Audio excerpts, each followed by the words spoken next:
Boom shakalaka, ladies and gentlemen, brothers and sisters around the world. It is your boy Chris Shule, aka the Esoteric Noetic, aka the Chocolate Nubian Soul Brother from Ghana. I feel like I didn't do that right. The Chocolate Nubian Soul Brother from Ghana, West Africa, dropping the wisdomatic truth bombs here in Melbourne, Australia. Be sure to like the video, subscribe, click on the bell, tell your friends, tell your mum, tell your mamas, drop us some comments, let us know what it is. That feels better. Be sure to send this video to a random stranger and let me know what their reaction is, and check out my new book, Vegan Prince Warrior King. All right, let's get it. Let's talk about what's going on in the world right now. So, first of all, Russia has threatened nuclear escalation in the Baltics if Sweden and Finland join NATO. And look, this is, in my opinion, a legitimate threat. It's not like they're threatening to bomb another country. They're just threatening to maintain their nuclear weapons and say that, look, in the event that you guys do something we don't like, if you join with NATO, well, we might use these nuclear weapons. It's this Cold War mentality where everyone's playing this game of chess. It's asymmetric warfare, anything other than actual warfare, other than violence, right? So, on Thursday, the Russian deputy chief of the Security Council and former President Dmitry Medvedev said there can be no talk of non-nuclear status for the Baltic in case Finland and Sweden decide to become members of the North Atlantic Treaty Organization. It's NATO. Both countries have expressed their intention to join the alliance following the Russian invasion of Ukraine. So you can see what's happening. Because Ukraine has played with this idea of joining NATO, Russia has said, look, if you guys join, we're going to have to go to war. You guys are going to join NATO? We can't have that. We can't have NATO patrolling the borders. That infringes on our safety. Anytime you hear that word, you know people are speaking nonsense, right? And now we've seen this chain reaction where other countries like Finland and Sweden are saying, well, we got to protect ourselves. We got to join NATO, right? It's like the whole world is moving towards this one world system of governance, NATO, the New World Order, the World Health Organization, right? And all these countries are wanting to get on board. And Mother Russia is saying, we cannot have you joining this New World Order alliance because you are going to put us in jeopardy. It's a horrible Russian accent. So, if we take on the narrative that has been pushed by Russia, essentially Russia is concerned about these countries joining NATO because they're concerned about their safety, right? Now, there are some conspiracy theorists that believe that this thing is a lot more than what we were being told it is, or a lot more than what these leaders are saying. Leaders, I should say rulers. That it's quite possible that Putin is essentially just making a land grab, that essentially wants more power, more control, what these rulers have tended to do in the past, right? Here's an opportunity for me to seize a country. Let me use this as justification for why I'm invading a country when, deep down, I've always wanted a piece of the Ukraine, all right? There's some conspiracy theorists that put that theory out there, and it's not really that crazy an idea. I mean, let's face it, this is what most countries have done. This is what the United States has done for a long time. They just use these fake justifications to go and claim these countries, take their oil, and then make billions of dollars redeveloping these countries. It's all, I mean, look at why the United States went into Iraq, right? We need to protect the world from these weapons of mass destruction, and we find out there are no weapons of mass destruction.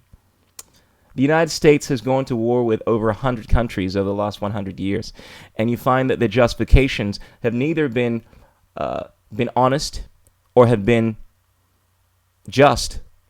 And it doesn't seem that crazy to think that Putin is probably doing the same thing. Now, don't get me wrong. I'm not saying what Putin is doing is right, but I think the United States needs to shut the fuck up if you have a look at this country as an entity. And I hate speaking in synecdoche like this because we're all individuals, and just because people within your country, the leaders, are behaving a particular way, it doesn't make you complicit. It doesn't mean that you're in favor of that just because you live in that country. And this is the problem with the world of politics, with the world of war. We have these people on both sides, on the side of Ukraine and Russia, going to war because some man that has authority Respect my authority.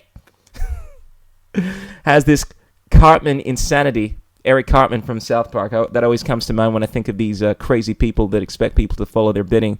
I am a cop, and you will respect my authority. Yeah, right. You better get back to school, little boy. Ow! Get your ass to jail! Ow! Hey, what the hell are you doing? You can't do that! Ow! And has told people to go to war.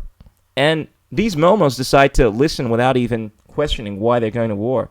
Why am I going to drop bombs on another country that's just next door to mine when chances are I have cousins there? Because some guys told me to? What, because there's this idea that the people within that country are doing something that is not in alignment with my nation? This is all nonsense. Ladies and gentlemen, wake the fuck up. These people are getting you to do their bidding in order to make more money, in order to bring about, quite possibly, a new world order. It's quite possible that this entire thing may be influenced by certain entities in order to bring about a new world order. I would not be surprised to see this altercation lead to the idea that we need to have one form of governance, because we can't have rogue nations like Russia, right? Everyone needs to be under the same control. That way, we won't have war. And that way, we can control every aspect of your life. We can decide what kind of currency you can spend. We can't have you using these cryptocurrencies. We can decide what you buy. We can decide whether or not you get to leave your home, whether or not you've taken the juice, and so forth. Anyway, you can see things escalating and becoming a very hot situation in a few years. I would not be surprised in my lifetime if we see, and what am I saying? We've already seen nuclear wars in the last 40 years. It's just that they have not been cold nuclear wars. We are seeing nuclear weapons used. The United States used spent uranium. They used, on their Apache helicopters, they have nuclear warheads. I mean, it's just on a level that we don't define as being nuclear. However, you see this escalation throughout time. You start with something small. Let me drop just a little bomb here. It's not a big nuclear bomb. This is what I believe is going to happen. I'm not saying it will happen. This is a theory. I think at some point, Russia is going to set the stage by using a nuke, a mini nuke, to let people know, look, you thought this line would not be crossed? Hell, not true. We are going to detonate the nuclear weapons to set an example for all the demon-like American people that want to flex their muscles and try to intimidate Mother Russia. And then it's going to escalate. And then the United States are going to say, well, we can't have that. We're going to have to perhaps respond by using our own nukes. And so it's going to be a small escalation, perhaps just a little nuke, then another bigger nuke, and before you know it, we may have a nuclear fallout. Anyway, ladies and gentlemen, let's talk about some other things that are going on right now. Let's have a look at what's going on in New Zealand. This is really concerning. In New Zealand, a father has been banned from contacting his children until he gets the boom shakalaka. A New Zealand father has been banned from having contact with his 3 children until the whole family is boom shakalaka. A family court judge has ruled. That is outrageous. Now the government wants to control what parents can do to their, control what medical procedures children need to undergo when they are under the care of the parents.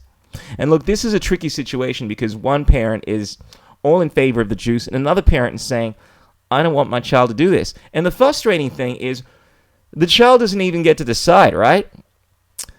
The judgment made on February 10 by Justice Anthony Grieg noted that the middle child, aged 11, was at risk of serious illness or hospitalization or death in the event that he catches the boom shakalaka 19. All right, so an 11-year-old is at serious risk catching boom shakalaka 19. No comment. Grieg ordered that the 2 younger children are to receive the boom shakalaka 19 boom shakalations to protect the 11-year-old. You guys know I'm laughing, right? Of course, I can't say why I'm laughing. A decision that was accords with their welfare and best interest. It is the children's best interest to have the closest possible relationship that is safe for them to have their father. There is risk in everything in life. There is risk of being hit by a car.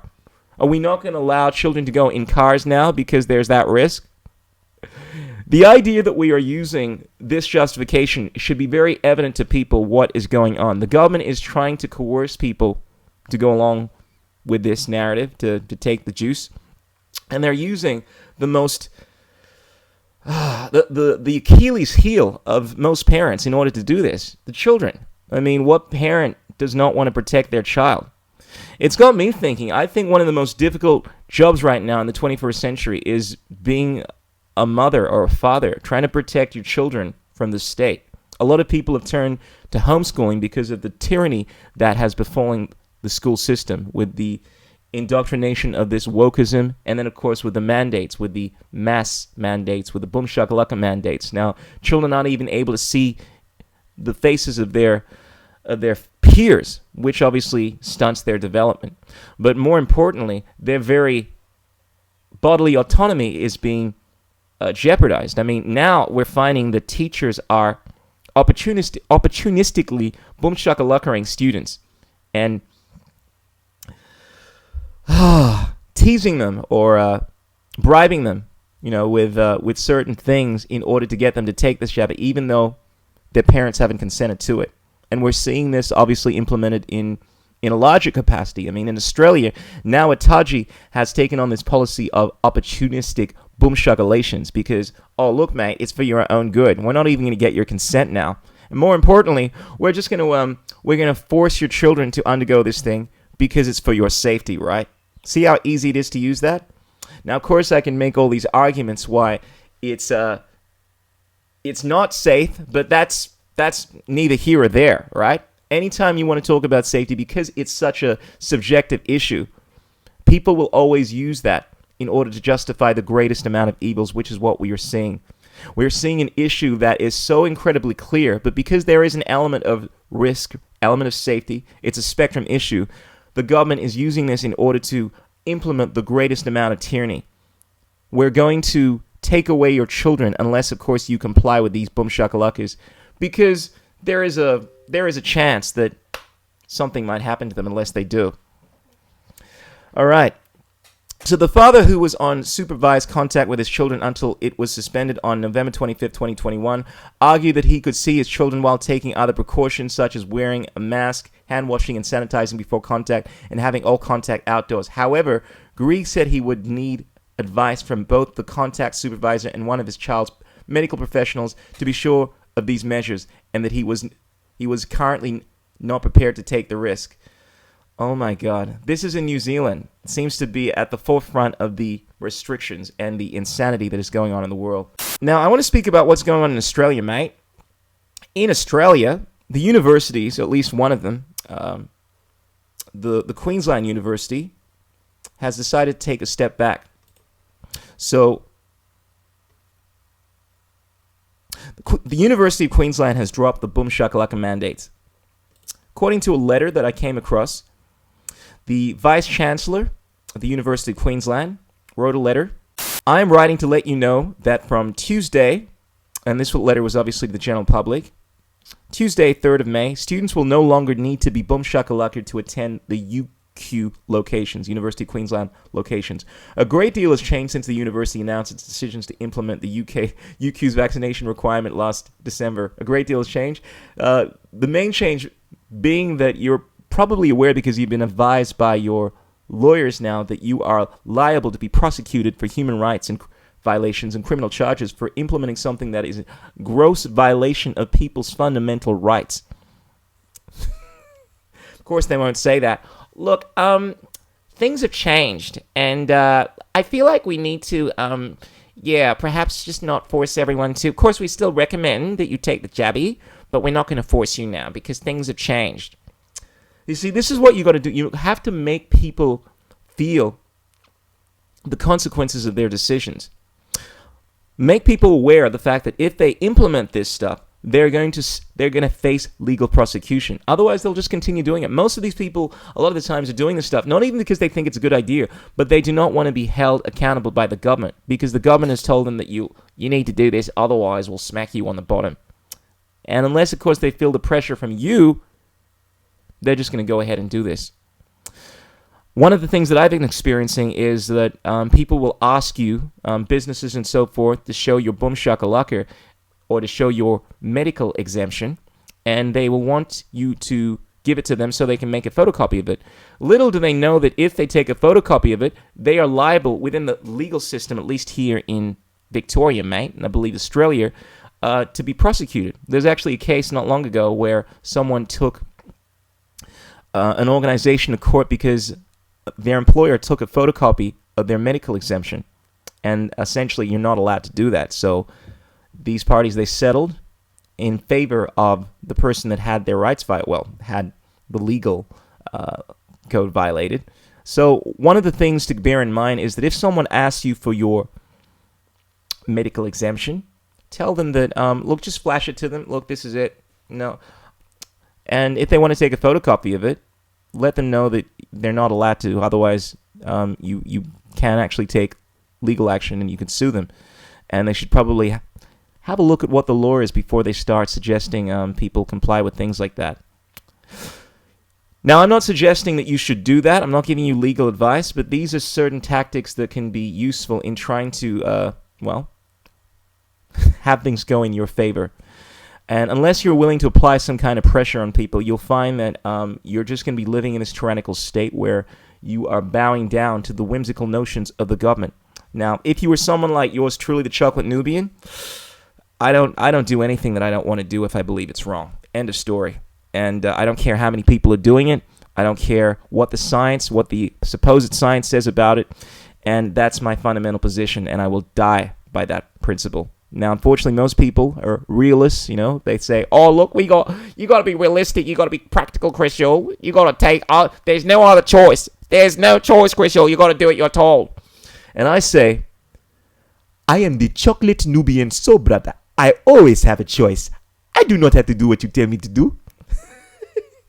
So, anyway, if I follow this letter that the Vice Chancellor wrote, she continues by saying that while the high boom shakalaka rate has helped us through the most recent infection peaks, we know that unless boom shakalations are kept up to date, including boosters, their efficacy against the infection and transmission reduces over time. This is what she's saying. I have to consider, and I always find it frustrating when people say we know. They just, anytime they're making an argument, it's like someone saying, we know that asbestos is good for you. We know that the government will always do what is in your best interest. We know the government never lies to you. We know. And it's like, no, you don't. You're just saying that as an assumption. Question everything, my friends. Certainly do not listen to the mouthpiece of these governmentalist systems. Anyway, she goes on to say, I have decided to spend our boom shakalaka requirement to attend the University of Queensland locations from Tuesday, the 3rd of May, because unless, of course, I do, I'm going to have my ass sued. She didn't say that, but that's very obvious. So, ladies and gentlemen, this is the world. Thank you for tuning in to the wisdomatic true bombs of the Chocolate Nubian Soul Brother. Remember, there are 3 things that cannot remain hidden for long. The sun, the moon, and the truth. Remember that there are more and more people waking up every single day. Oh, and remember to subscribe. Tell your friends, tell your mom, tell your momos. Check out my book, Vegan Prince Warrior King. Check us out on Patreon. You can find everything you need to know by going to chrisshul.com. That's KRISHOOL.com. That's got my music. That's got my links to all the stuff that I'm involved in. And check out the Telegram group if you want to stay in the know, if you want to hear the random musings of yours truly, and connect with like-minded people. Until next time, Surya Namaskar, Namaste. Illuminate your minds with wisdom, strengthen your will with love, and purge all negative thought patterns from your existence. Ow!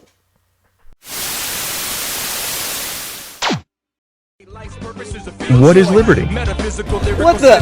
Who says you can't build muscle on a vegan diet? What's it like being a hottie in the vegan community? There are no political solutions, only technological ones. The economics of the system don't allow multiple competing systems to survive. Engineering, technology, these arts of humanity, they are magic.